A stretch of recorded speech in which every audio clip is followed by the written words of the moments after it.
உங்களுக்கு இந்த ஆட்சியை அகற்றிவிட்டு வர வேண்டும். அதே இதுதாங்க இன்னைக்கு. இப்ப எம்பி எலெக்ஷன் நீங்க போலியா? எம்பி எலெக்ஷன் இந்திய கூட்டணி. அப்போ அந்த இந்திய கூட்டணி திமுக தான் லீடிங். அந்த எம்பி எலெக்ஷனுக்கு திமுக போகவில்லையா? ஊரா போலியா? 39 பார்லிமெண்டரி தொகுதி ஆர் 234 அசம்பிளி தொகுதி அத்தனையும் போனீங்க இல்லையா? அப்போ 2023 குறை கேட்கும் இது எல்லா கவுன்சிலரும் அவங்க இதுல ஒரு மீட்டிங் போட்டு 100 நாளைக்கு 50 நாளைக்கு 100 நாளைக்கு ஒரு மீட்டிங் போட்டு மக்களுடைய குறையெல்லாம் வாங்கி மேல கவர்மெண்ட் செக்ரட்டரியேட்ல கொடுக்கணும் இருந்தது. ஆனால் அதுக்கப்புறம் அது இல்லாம போயிடுது. தென் காங்கிரஸ் நீங்க என்ன பண்ண போறீங்க? காங்கிரஸ் இன்னும் அதிகமாக சீட்டு கேட்பாங்க. ஸோ கண்டிப்பாக திமுகவிற்கு ஒரு கலக்கம் இருக்கிறது. இதை தாண்டி இந்த பக்கம் வரணும். அதனால டிஎம்கே இந்த மாதிரி போகும்பொழுது ஏடிஎம்கே எதிர்கட்சியாக இருக்காங்க. ஏடிஎம்கே பொறுத்த வரைக்கும், எடப்பாடி அவர்களை பொறுத்த வரைக்கும் அவருடைய பொலிட்டிக்கல் ஃபியூச்சர், டிவிகே பொறுத்த வரைக்கும் யார் யார் வரப்போறாங்க இன்னி வரைக்கும் தெரியலங்க. இவங்க சொல்றாங்க பிஜேபி கூட்டணி யார் வரப்போ. சார் ஆல்ரெடி பிஜேபி ஏடிஎம்கே வந்தாச்சு 32%. பிஎம்கே டிஎம்கேட போக மாட்டேன்னு சொல்லியாச்சு. நேற்று ராமதாசும் சொல்லிவிட்டார் டிஎம்கேட போக மாட்டோம்னு. அப்போ பிஎம்கே டிஎம்கே கூட்டணி கண்டிப்பாக என்னுடைய ஒப்பீனியன்ல சொல்றேன். இதையெல்லாம் வச்சு பார்க்கும்பொழுது டிஎம்கே கூட்டணி வீக் ஆகுவதற்கு சான்ஸ் உண்டு. அதை இவங்க எப்படி பண்ணணும் அப்படின்னா திமுக என்ன பண்ணுவாங்க, இல்லை நீங்கள் வாங்க 6 எல்லாம் கிடையாதுங்க, எங்களுக்கு 130 சீட்டு போகும், மீதி 104 சீட்டு உங்களுக்கு பிரித்து கொடுக்குற வாங்க.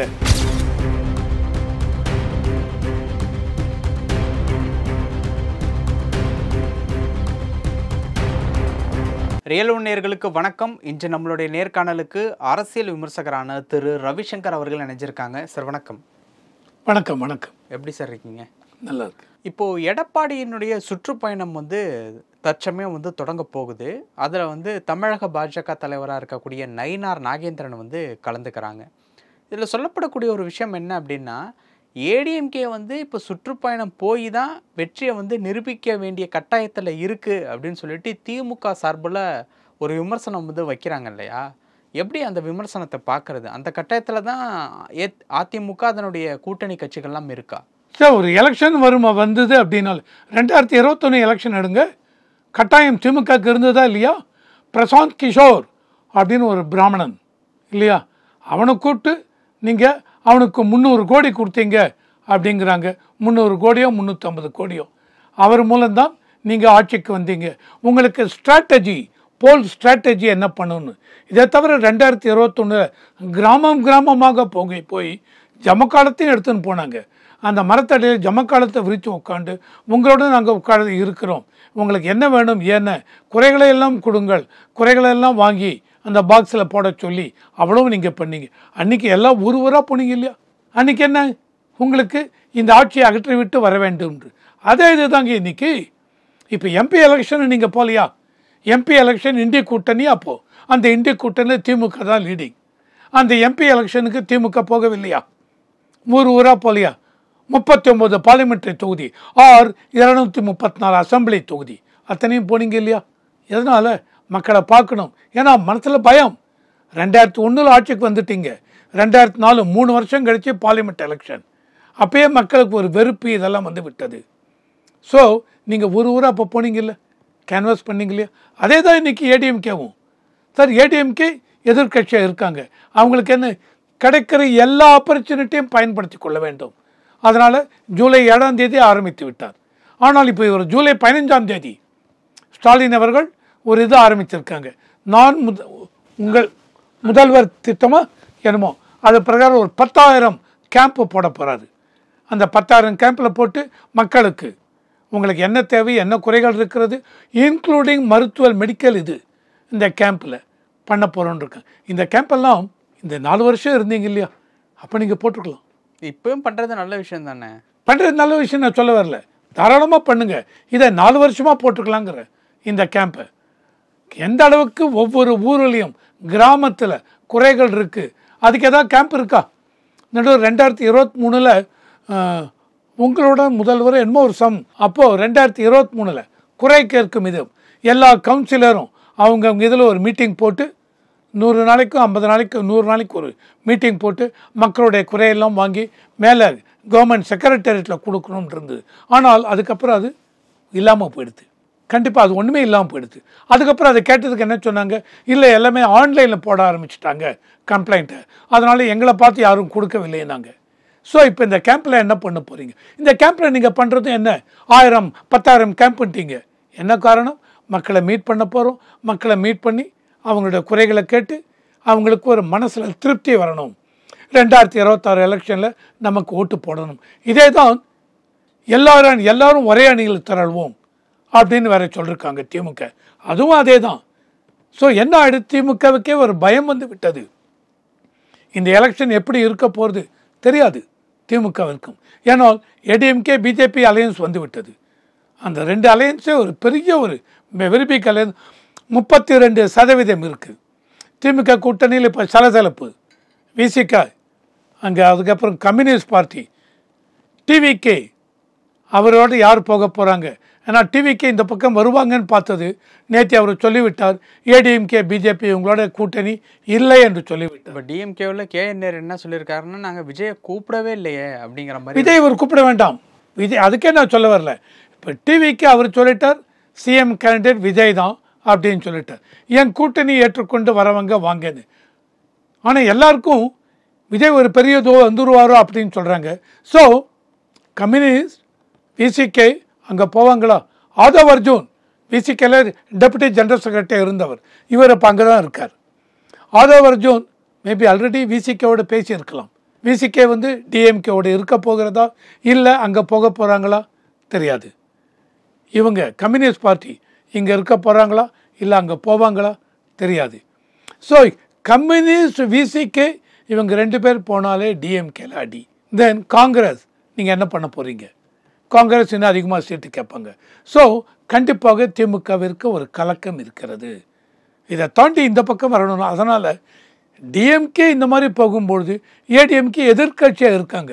ஏடிஎம்கே பொறுத்த வரைக்கும், எடப்பாடி அவர்களை பொறுத்த வரைக்கும் அவருடைய பொலிட்டிக்கல் ஃப்யூச்சர் அதை பாதுகாத்து கொள்ள வேண்டும் என்றால் கண்டிப்பாக என்னென்ன உங்களுக்கு முயற்சியிலும் எடுக்கணுமோ கண்டிப்பாக எடுக்கணும். அந்த முயற்சியில் ஒரு பகுதி தான் எல்லா மக்களையும் ஜூலை 7ஆம் தேதி முதற்கொண்டு ஆரம்பித்து அடுத்த 10-9 மாதத்திற்கு எல்லா தொகுதிக்கும் போகிறாங்க. ஒரு தவறும் இல்லை. ஓகே, இதே மாதிரியான ஒரு விஷயத்தை தான் ஓரணியில் திரளும் தமிழ்நாட்டில் ஸ்டாலின் எடுத்திருக்காருன்னு பார்க்கலாமா? ஆமாம், அதையும் சொல்லிட்டேன். அதே தான். ஸோ அவங்களுக்கு கலக்கம், இவங்களுக்கு சுற்றுப்பயணம், அவங்களுக்கு ஓரணியில் தமிழ்நாடு. ஓரணியில் திரள்வோம்ங்கிறாங்க தமிழ்நாடு. நான் அதுக்கு முன்னாடியே ஒரு இதை கேட்டேன், ஓரணியில் தமிழ்நாடுனா என்ன சொல்கிறாங்க? எல்லாமே திமுக பக்கம் வரணும் அப்படிங்கிறாங்க. எல்லாரும் திமுக இன்க்ளூடிங் பீப்புள். ஆமாம், இது தவறு இல்லை. ஆனால் எல்லாருக்குமே ஒரு உரிமை இருக்கிறது கனவு காணுவதற்கு. ஓகேவா? கூப்பிடுங்க, ஒவ்வொரு வீட்டுக்காக நீங்கள் போகிறீங்க, தவறு இல்லை. இதை நான் எக்காரணத்தை கொண்டு தவறுன்னு சொல்ல மாட்டேன். ஆனால் ரிசல்ட் என்னவா இருக்க போகிறது? சார் ஆல்ரெடி நீங்கள் என்ன பண்ணிருக்கீங்க, அடர்பச்சை, இளம்பச்சை, ஆரஞ்சு, ரெட்டு அப்படின்னு எல்லா கான்ஸ்டிடியூஷன் எல்லா பூத்தையும் பிரிக்க சொல்லி ஐடென்டிஃபை பண்ண சொல்லி திமுக சொல்லியிருக்காங்க. அப்போ அந்த மாதிரி இருக்கிறச்ச அந்த மாதிரி ஐடென்டிஃபை பண்ண பூத்தில் எதெல்லாம் ரெட்டாக இருக்கோ, எதெல்லாம் ஆரஞ்சாக இருக்கோ, மேபி அங்கே தான் நீங்கள் போவீங்க. அங்கே போயிட்டு அங்கேருந்து மக்களை எடுப்பீங்க. அடர்பச்சை ஆல்ரெடி உங்களோட தான் இருக்காங்க, அங்கே நீங்கள் போக போகிறதில்ல. ஸோ அந்த ஒர்க்கை இவங்க ஆல்ரெடி ஆரம்பிச்சிட்டாங்க. அப்போ என்ன அர்த்தம்? 2021 எலெக்ஷன், 2024 எலெக்ஷன் இது பண்ணவில்லை, இப்போ பண்ணுறாங்க. அப்போ அவங்களுக்கும் பயம் இருக்குது. எப்படி நமக்கு ரிசல்ட் வரும் தெரியாது திமுகவிற்கு. அவங்களுக்கு திமுகவிற்கும் மனதில் ஒரு கலக்கம் வந்து விட்டது. அதுதான். Okay okay sir. இன்னொரு விஷயம் என்ன அப்படின்னு பார்க்கும்போது கூட்டணியை ஃபார்ம் பண்ணுறதுல ஒரு தயக்கம் காட்டுகிறது அப்படிங்கிறது விஜய் கட்சி அப்படிங்கிற மாதிரியான பல விமர்சனங்கள் இருந்துக்கிட்டு இருக்கு. இந்த பக்கம் டிஎம்கே கூட்டணி, ஏடிஎம்கே கூட்டணி ரொம்ப ஸ்ட்ராங்காக இருக்குது அப்படிங்கிற மாதிரியான ஒரு விஷயம் சொல்லப்படுது. நேற்று டிவிகேவனுடைய மாநில செயற்குழு கூட்டம் நடந்ததில்ல.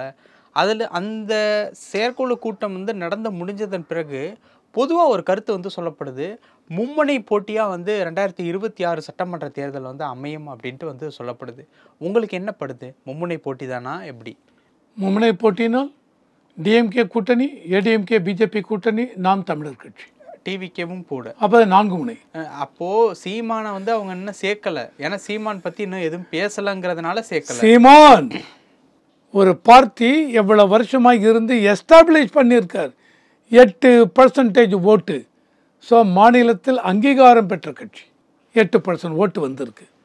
ஆனால் அவரை நீங்கள் சேர்க்காம மும்முனை பார்ட்டின்னு போட்டின்னு எப்படி சொல்லுவீங்க? அப்போ நான் என்னத்து மும்முனை போட்டின்னா சீமான் ஏடிஎம்கே பிஜேபி கூட்டணி, அதான் என்டிஏ கூட்டணி, அந்த டிஎம்கே கூட்டணி, அதுதான் மும்முனை போட்டி. இல்லை சார் டிவிகே ஸ்ட்ராங்கு, அப்போ 4 முனை போட்டி அப்படி வரணும். அப்போ டிவிகே பொறுத்த வரைக்கும் யார் யார் வரப்போகிறாங்க இன்னி வரைக்கும் தெரியலங்க. இவங்க சொல்கிறாங்க பிஜேபி கூட்டணி யார் வரப்போ. சார் ஆல்ரெடி பிஜேபி ஏடிஎம்கே வந்தாச்சு 32%. பிஎம்கே டிஎம்கேவோட போக மாட்டேன்னு சொல்லியாச்சு. நேற்று ராமதாஸும் சொல்லிவிட்டார் டிஎம்கேவோட போக மாட்டோன்னு. அப்போ பிஎம்கே விஜயுடைய தலைமை ஏற்றுக்கொண்டு அன்புமணி ராமதாஸ் போவாரா? போக மாட்டார். ராமதாஸ் அவர்கள் போவாரா? சீசன்டு பொலிட்டீஷியன்ஸ் போக மாட்டாங்க. ஸோ பிஎம்கே பொறுத்த வரைக்கும் இங்கே தான் வரப்போகிறாங்க. எங்கள் என்டிஏ கூட்டணி. ஸோ டிஎம்டிகே அவங்களும் வரணும். அதை தவிர தமிழ் மாநில காங்கிரஸ் அவங்க இருக்காங்க இங்கே. ஸோ இதை ஸ்ட்ராங்காக எடுத்தனால் வேறு யாரும் வரப்போகிற கம்யூனிஸ்ட் மேபி ஐடியாலஜிக்கல் அந்த பேக்ரவுண்டில் கம்யூனிஸ்ட் பிஜேபியோட வரமாட்டாங்க. காங்கிரஸோடு சேர்ந்துப்பாங்க, ஆனால் பிஜேபியோட சேர மாட்டாங்க கம்யூனிஸ்ட். விசிகே டிவிக்கோடு போகுவதற்கு வாய்ப்பு இருக்கிறது. ஸோ டிஎம்கே கூட்டணி கண்டிப்பாக என்னுடைய ஒப்பீனியனில் சொல்கிறேன். இதையெல்லாம் வச்சு பார்க்கும்பொழுது டிஎம்கே கூட்டணி வீக் ஆகுவதற்கு சான்ஸ் உண்டு. அதை இவங்க எப்படி பண்ணணும் அப்படின்னா திமுக என்ன பண்ணுவாங்க, இல்லை நீங்கள் வாங்க 6 எல்லாம் கிடையாதுங்க, எங்களுக்கு 130 சீட்டு போகும், மீதி 104 சீட்டு உங்களுக்கு பிரித்து கொடுக்குற வாங்க அப்படின்னு சொல்லி இவங்களை அரவணைத்து கொள்ளலாம். அதையும் தாண்டி ஆட்சியில் பங்கு கொடுக்குறோம் என்று சொல்லலாம். இவங்க அந்த மாதிரிலாம் சொன்னாங்கன்னு வச்சுங்க, மேபி திமுக கூட்டணியில் விரிசல் விழாமல் இருக்கலாம். ஏன்னா ஏற்கனவே இவங்க திமுக ஸ்ட்ராங். இதை விட்டு தாண்டி விஜயோட கட்சியில் விஜய் இன்னும் ப்ரூவ் பண்ணலைங்க அவருக்கு எந்த அளவுக்கு ஓட்டு இருக்குன்னு. 2021 எலெக்ஷனில் பார்த்தோம், கமலஹாசன் மக்கள் நீதி மையம் அவர் பெருசாக ஓட்டு வாங்குவார் பார்த்தோம். கடைசியில் 3.5% என்னமோ தான் வாங்கினார். பிசுத்து போய்விட்டது.